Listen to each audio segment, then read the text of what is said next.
Hola, ¿cómo están amigos de Entre Libros, Mate y Café? Aquí estamos de nuevo una semana más. Gracias por venir, gracias por venir a este sitio a escucharnos. Les agradecemos que nos acompañen de nuevo y déjenme les platico que vamos a tener una charla con un invitado que seguramente les va a impactar. Desde luego que va a estar Javier conmigo y tendremos como invitado a Carlos Gómez.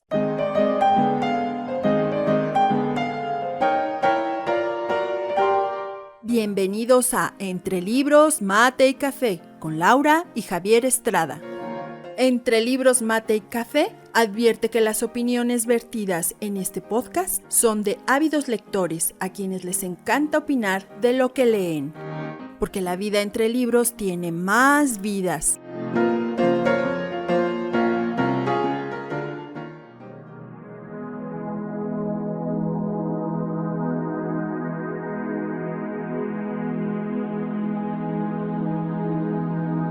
Bueno, pues ya estamos aquí con un programa más.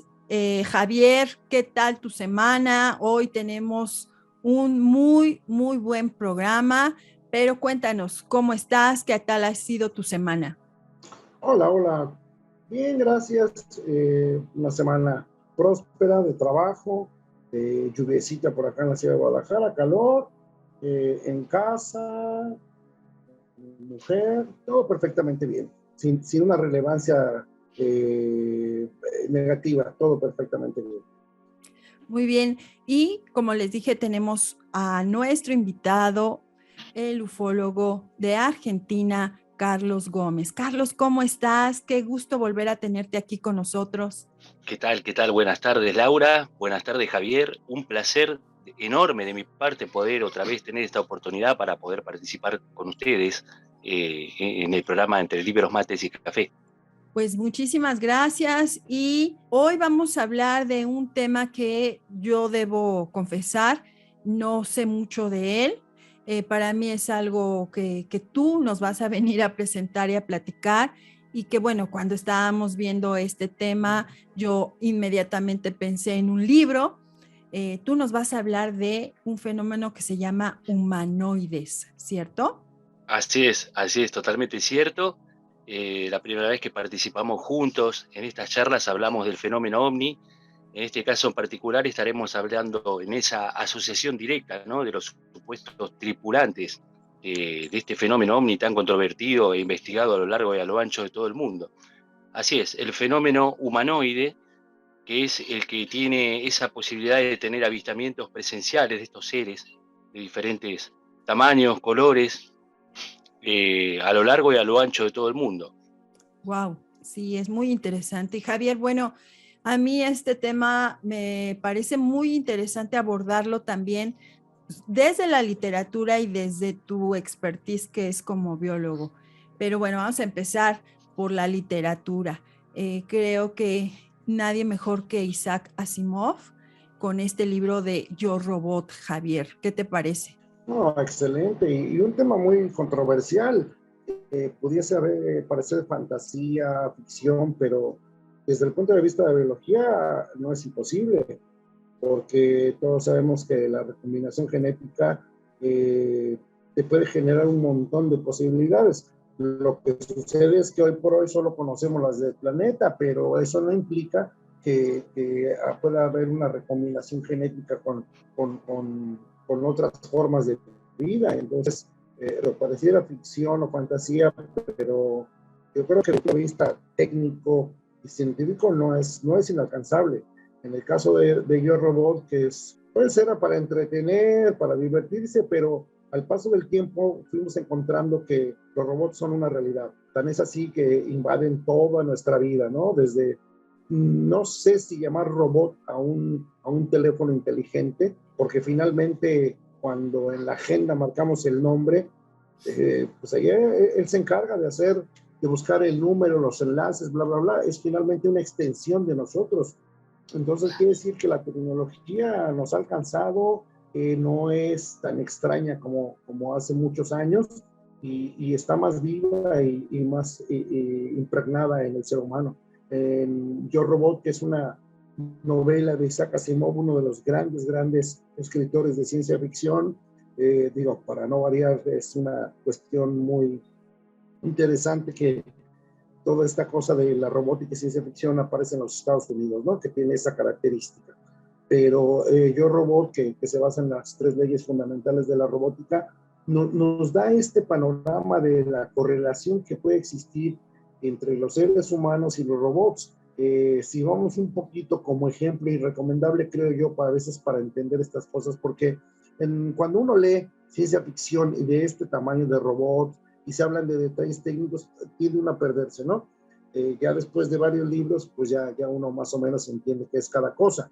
Pero aquí a los que son un poco principiantes en la robótica, es recomendable ver esta película de Will Smith, ¿no? Donde hay una parte me parece que es muy sensible la relación robot-humano y sobre todo el protagonista, este robot Robbie, que es muy, pues, no sé si llamarlo como sentimientos o algo así. No sé, Carlos, ¿tú qué opinas al respecto? Sí, exactamente, ya prácticamente ligada a la inteligencia artificial en conjunto al pensamiento nuestro, ¿no? Al cerebro humano. Esa película transmite muchos mensajes. También podemos asociar a muchos casos del fenómeno humanoide también como entidades robóticas también que son mandadas digamos, como exploradores a nuestro planeta. Han habido casos, por ejemplo, en Rusia, el caso Voronex, en donde en una plaza de Moscú desciende una, una aeronave, ¿no? De tipo platillo, en donde descienden entidades robóticas prácticamente similares, asociando un poco a lo que comentás, Javier, sobre la tecnología y posible inteligencia artificial, ¿no? Que puedan manejar una de estas razas que nos visitan. Así que es muy, nosotros para nosotros los ufólogos que investigamos el fenómeno ovni, en este caso asociado al fenómeno humanoide, como una posibilidad muy grande de que también se utilice inteligencia artificial, así como lo vimos con esta obra de Isaac Asimov, relacionando también visitantes, posiblemente entre comillas del espacio exterior, con también inteligencia artificial. Es una posibilidad muy grande también y muy manejable por nosotros. Fíjate que este comentario me da pauta porque uno cuando piensa, por ejemplo, en Yo Robot, uno está pensando justo en la inteligencia artificial, pero que el propio ser humano está dándole a esa inteligencia artificial características humanas cada vez más reales. Pero si en Exacto. este caso estamos hablando de humanoides, ¿cuál sería la diferencia, por ejemplo, con esto? ¿Y cuál sería también incluso con lo que es la cuestión de la posibilidad de la vida extraterrestre que nos visita? Así es, así es. Nosotros, en esta charla en particular que tenemos con ustedes esta tarde, vamos a hablar específicamente de 4 casos argentinos en donde está involucrado el fenómeno humanoide, asociado, como le llamamos nosotros. Le llamamos asociado cuando está la presencia también del aparato en cercanías de la visita de estos seres. Y en este caso, los 4 casos son relacionados al fenómeno humanoide físico, ya no, digamos, relacionándolo a la inteligencia artificial, no se lo ve robótico, sino más humanos y más parecidos a nosotros. Javier, no sé si nos quieras comentar algo más antes de que nos hable ya Sí, fíjate, específicamente Carlos de estos casos. fíjate que, digo, a lo mejor, Carlos, lo sabrá mejor, me viene a la mente, por ejemplo, aquella película de Terminator, donde efectivamente lo que acaba de comentar Carlos, cada vez más parecidos a nosotros, donde una máquina puede mimetizarse con una persona, ¿no? Con un humano, con un policía. Entonces, yo creo que no es tan descabellado. En realidad yo siempre he creído que no somos únicos en la Tierra, ¿no? Yo no soy escéptico, no descarto, porque así como en la Tierra se pudo generar la vida, ¿por qué no en otro planeta, no? Con características diferentes, no lo sé, pero finalmente yo no descarto ninguna posibilidad de esto. Así es, Javier. Tenemos que manejar la variante que hace prácticamente 50 años atrás, cuando nacía la historia oficial de la numerología, la investigación, pseudo investigación del fenómeno ovni, porque todavía no es una ciencia. Se valoraba solo la hipótesis extraterrestre. O sea, cuando se hablaba de ovnis, enseguida se pensaba de seres provenientes de otros planetas. Y hoy en día hemos avanzado, a esta altura del siglo XXI, en tener esas variantes como las que han mencionado ustedes, la posibilidad de que nos visite inteligencia artificial, podemos hablar de seres interdimensionales también, que puedan manejar otras dimensiones y nos visiten instantáneamente, posibles viajeros del tiempo, también podemos manejar hoy en día esa posibilidad de que seamos nosotros mismos que somos visitados en nuestro presente, asociándolo un poco también a la película de Terminator. Son todas variables que manejamos ahora, que son todas factibles. Está demostrado por Albert Einstein que hay una posibilidad en realizar un viaje en espacio-tiempo, ¿no? Por estas ondas gravitacionales que él ha desarrollado en sus teorías. Y está esa posibilidad latente también de que seamos también nuestra propia raza visitándonos en nuestro propio presente. Así que son todas nuevas teorías de trabajo valorables para tener en cuenta y no asociarlas solamente al fenómeno extraterrestre. Así que son más pautas que tenemos para trabajar. Claro, y desde luego que aquí todas las ciencias tendrán que aplicarse, ¿no? Me parece que todas estas posibilidades, como bien tú decías, algunas parten desde la física, en fin, esta cuestión, Exactamente.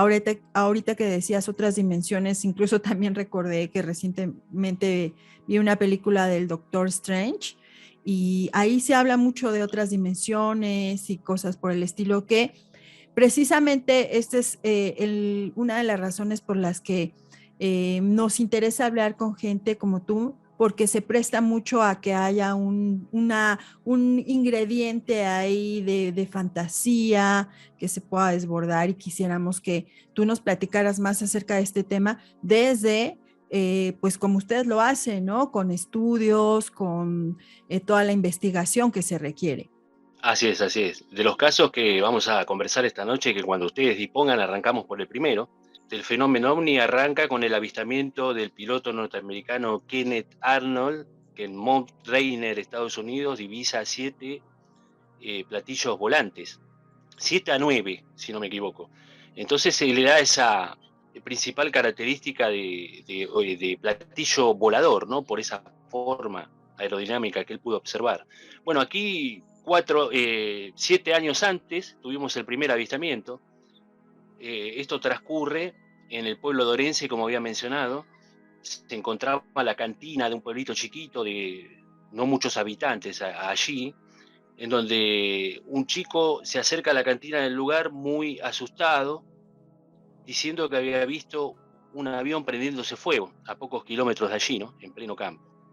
Entonces toma conocimiento el oficial policial de ahí, de ese pueblito, que se llamaba Vicente Pedone, y junto al cabo, que estaba con él en ese momento, Elías Gitani, acceden, y lo vamos a ver en la imagen que tenemos ilustrativa para comentar con ustedes, acceden en el vehículo móvil policial de la época hacia el lugar, ¿no? A pocos kilómetros donde este chico había manifestado tener ese avistamiento. Se dirigen hasta allí y efectivamente logran ver un aparato con una forma particular, como si fuera un semi-ovoide, no estacionado sobre el suelo, sino como levitando a pocos metros del suelo en sí. Y el vehículo móvil policial, a pocos metros de llegar a ese lugar, se queda sin energía. También otra característica del avistamiento del fenómeno OVNI, ¿no? Se queda sin energía, queda parado y los oficiales junto al chico no podían hacer otra cosa que observar lo que estaba ocurriendo allí. No querían salir tampoco del miedo porque avistaron seres humanoides de muy talla alta, ¿no? De más de 2 metros de altura. Y nosotros en la fenomenología humanoide los clasificamos de 3 formas. Tipología número 1, que son los seres diminutos, que nosotros también les llamamos los liliputienses por la película de Lilliput. Han habido casos en donde hay avistamientos de humanoides muy, muy pequeñitos. Después tenemos la tipología número 2, que son prácticamente como muy similares a nosotros, muy parecidos en estatura, en aspecto físico, tamaño.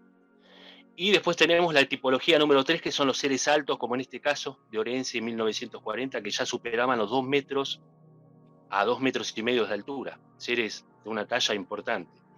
También hay casos de tipología 4 que ya serían gigantes, pero ya son muchos menos esos casos registrados. En este caso, estas tres personas observan movimientos alrededor de este aparato que parecía tener problemas, porque estos seres andaban enfundados en trajes ajustados al cuerpo de color gris y eran todos iguales, eran como si fueran una especie de clones, y tenían como si fuera algo en las manos, como recipientes, y giraban alrededor de la nave. Y cuando tomaron conocimiento de estas personas que las estaban mirando, el aparato empezó a sí mismo, levitando a ras del suelo, se empezó a ir hacia el campo, hacia el interior del campo, hasta que lo perdieron de vista. Bueno, una vez que este aparato se alejó, el móvil policial comenzó a funcionar nuevamente, volvieron al pueblo, estaban un poco asustados, al día siguiente volvieron y tomaron en cuenta y declaración policial, allí mismo certificada, del área donde este aparato estaba semiposado y donde pudieron también avistar huellas de estos seres humanoides. Primer caso en la República Argentina, año 1940. ¿Y qué repercusiones hubo en la sociedad? ¿Cómo se dio a conocer? ¿Cómo lo tomó el gobierno, la sociedad? Así es, ese caso fue muy, imagínense, en el año 1940, cuando prácticamente no existían los ovnis oficialmente, porque los ovnis nos visitan desde las épocas inmemoriales. En las pinturas rupestres de los antiguos cavernícolas se dibujaban seres con escafandras, seres que podemos asociarlos a astronautas con diferentes tipos de ropajes. O sea que el ser humanoide nos visita desde épocas antiquísimas, y aquí en la República Argentina ese fue el primer caso del avistamiento de estas entidades asociadas al fenómeno platillo en sí, el fenómeno ovni, y también causó muchísima repercusión. Fue asentado el caso oficialmente y está aquí en los anales de la historia, ¿no?, de la investigación del fenómeno ovni, como el primer caso ocurrido aquí en nuestras Pampas. Ah, ok. Y bueno, después, ¿cuánto tiempo pasa para que haya el segundo caso? Sí, hubieron muchísimos casos más de avistamientos asociados al fenómeno ovni. Nosotros tenemos zonas calientes aquí en la República Argentina, como lo son Olavarría, Córdoba, en donde así acompañado al fenómeno ovni podemos y tenemos muchos testigos que han dejado denuncias sobre el avistamiento de estos seres. Casos en concreto como ese que le había mencionado Lorenzo, tenemos en una segunda oportunidad también en el año 1973, el caso que nosotros le llamamos en el año 1965, perdón, el caso Pereira, que es un caso que ocurre muy cerca de donde yo estoy viviendo en este momento, prácticamente a unos 15 kilómetros. La zona se llama San Francisco Solano. Esto ocurre el 20 de julio del año 1965. El testigo se llamaba Ramón Pereira, era repartidor de productos lácteos, y esa mañana, siendo aproximadamente las 8:30 de la mañana, una mañana brumosa, frío, él circulaba por la ruta con su camión repartidor, y en eso que va transcurriendo y manejando, observa por su parabrisas como si fuera una especie de paracaídas que atravesó su vertical, ¿no?, de izquierda a derecha, cruzando toda la ruta. Entonces él, como allí cerca tenemos el aeropuerto internacional de Ezeiza, hay tráfico aéreo, él pensó que había ocurrido algo con un avión. Entonces Ramón Pereira dice, bueno, me voy a acercar a ver si puedo dar una mano, una ayuda, porque para él, en su cabeza y por lo que había visto visualmente, era un paracaídas lo que había visto. Entonces estaciona su vehículo repartidor a orillas de la ruta, se baja. Aquí vamos a hacer una comilla en algunos aspectos en lo que es los polos de atracción que tiene el fenómeno ovni, ¿no? Porque siempre donde hay un caso certero del fenómeno ovni, está asociado también ciertos polos que el fenómeno visita, ¿no? Hasta el día de hoy no tenemos la certeza de qué es lo que viene a buscar, pero siempre están ligados a esos polos de atracción, que son 2 a 3 los mismos. Claro. Bueno, continuamos con el relato. Ramón Pereira se dirige hacia donde a él le parecía que había descendido este aparato, cruza un pequeño arroyo que se le llama allí en la zona el arroyo de las Piedras. Ahí tenemos el primer polo de atracción, que es el agua. Siempre donde hay fenómeno de aterrizaje del fenómeno ovni, avistaje de humanoides, está el polo de atracción que es el agua, uno de ellos. Allí cerca también había unas vías férreas de un viejo ferrocarril que hoy en día ya no funciona más, Ferrocarril Mitre aquí en la República Argentina, que ese también es otro polo de atracción del fenómeno, no sabemos por qué, pero siempre en cercanías donde hay vías, tramos en desuso, el fenómeno visita esas áreas, esas zonas y no lo sabemos por qué. Bueno, Pereira sigue la valentía de este hombre, ¿no? En esa mañana prácticamente oscura, brumosa de frío, para acercarse a dar una mano, ¿no? En su pensamiento. Luego, y lo vamos a ver en las imágenes que yo le dejé de este segundo caso, se inserta en una especie de bosquecillo que había allí en la zona y logra observar un aparato posado, que no era de características muy grandes, era una especie de huevo como puesto de costado, con 3 patas. La parte inferior de la mitad hacia abajo de este aparato era metálico, junto con las patas, ¿no? Apoyadas al piso. Y la parte superior hacia arriba, del diámetro por la mitad, era como una especie de acrílico. Y este aparato en sí, en forma de huevo, tenía 2 asientos, que se los podía ver claramente, según Pereira. Está la imagen ilustrada, como él observó este aparato, que estaban como espalda con espalda. Pereira logra divisar en uno de esos asientos un ser humanoide de aspecto físico muy similar al nuestro, con características nórdicas, un traje ceñido al cuerpo, ajustado, y el pelo de coloración así tipo nórdico, rubio. Y este ser el ser que estaba en el aparato estaba como inmóvil, como si estuviera en un estado de trance, no emitía ningún movimiento, estaba como dormido, pero se lo veía despierto según él. Él observando esto, en ese momento logra ver otro ser de características muy similares, prácticamente iguales, que se acercaba al aparato, volvía hacia el aparato. Este ser tenía el mismo tipo de traje, como si fuera engomado, ajustado al cuerpo, aerodinámico, seres atléticos. Tenían una especie de cartuchera de cinturón y tenían como una especie de binoculares colgados al cuello. Y no sabía Pereira qué era lo que estaban haciendo en el lugar, entonces él en ese momento pregunta, dice, hola, ¿está todo bien? ¿Algún problema? Y este ser humanoide prácticamente lo ignora, no le emite ninguna respuesta, pasa por el lado de él, toca el acrílico en la parte superior con una de sus manos, este acrílico se abre, este ser ingresa.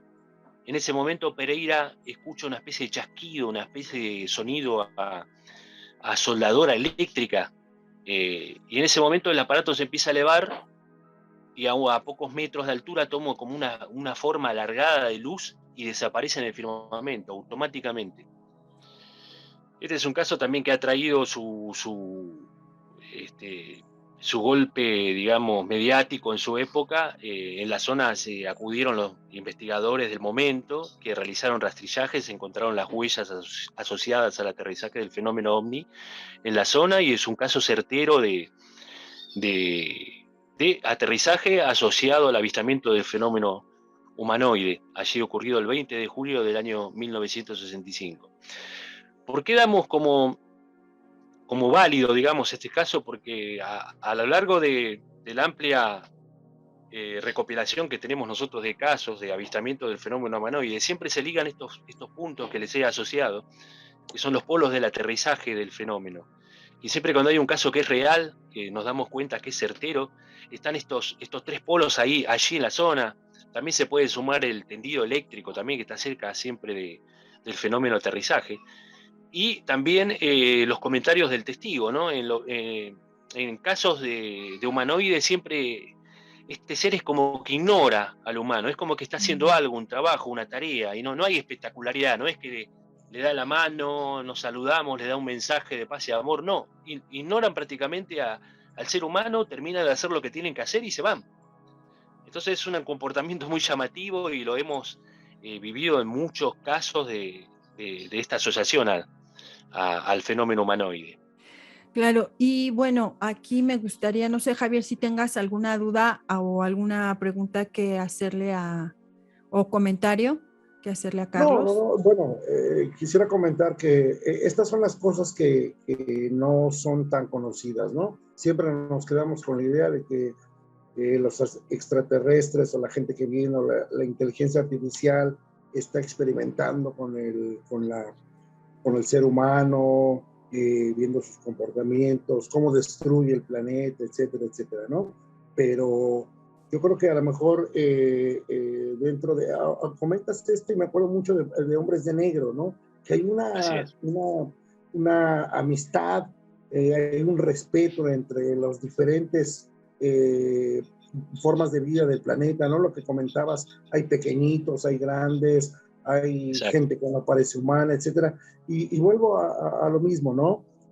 No me parece descabellado, obviamente, ¿no? La película pues tiene ahí sus detalles para hacerla divertida e interesante, pero si nos planteamos con objetividad, me parece que no es tan descabellado, me parece que no necesariamente las formas de vida de otro lugar tienen que venir a destruir o a consumir nuestros recursos. Me parece que en cómo se han dado las cosas y lo que vos platicás, no han venido con violencia, sino obviamente tienen sus razones para no ser expuesto en televisión, una cosa así, ¿no? Pero tampoco hacen daño, entonces quiere decir que finalmente son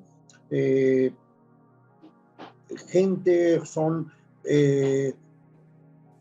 formas de vida pacíficas. Aquí lo curioso es que, vuelvo a repetir, tantos eventos han ocurrido que ya no solamente es una casualidad, ¿no?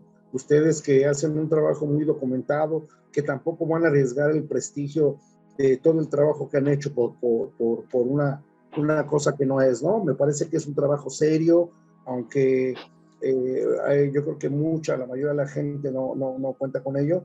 Me parece que el esfuerzo, la búsqueda de las evidencias, todo eso para mí tiene un valor muy grande, ¿no? Y sobre todo porque finalmente el hombre, lo que vos comentabas hace rato, en algún momento nosotros podemos ser los extraterrestres, ya tenemos estaciones espaciales, hay una teoría acerca de empezar a colocar bases en Marte, en la Luna, entonces estamos haciendo lo mismo que en algunas otras formas de vida están haciendo.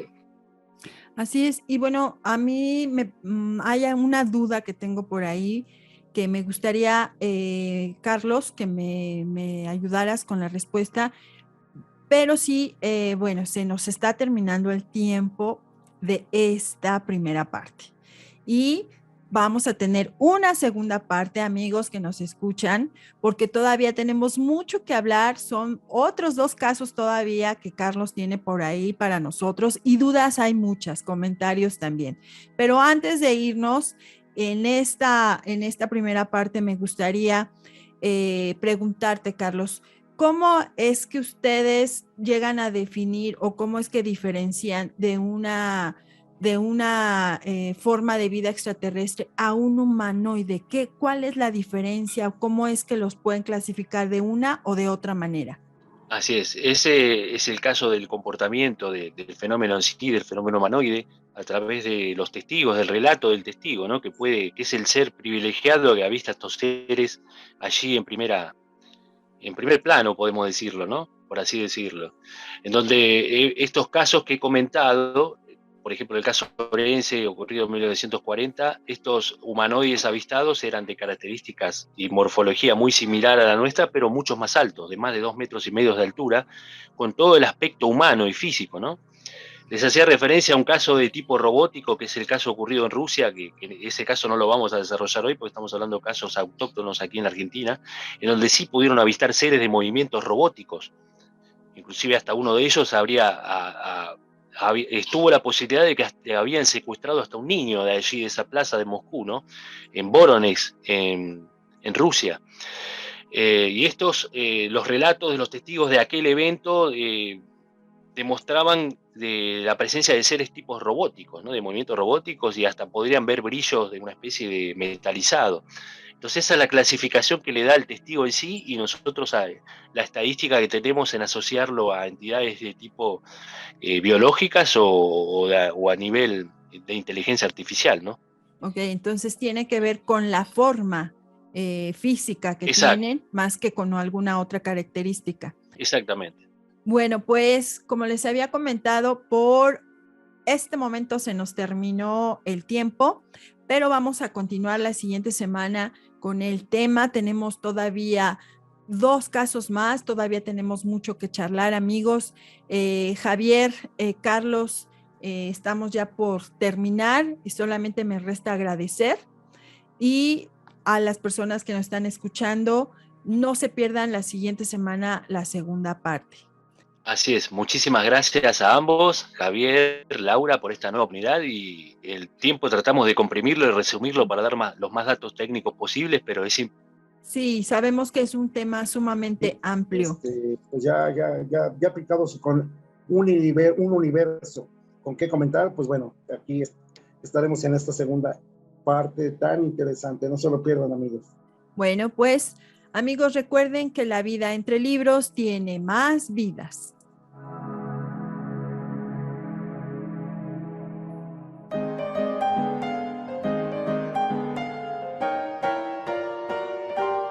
Esto fue Entre Libros, Mate y Café con Laura y Javier Estrada. Gracias por estar con nosotros. Hasta la próxima.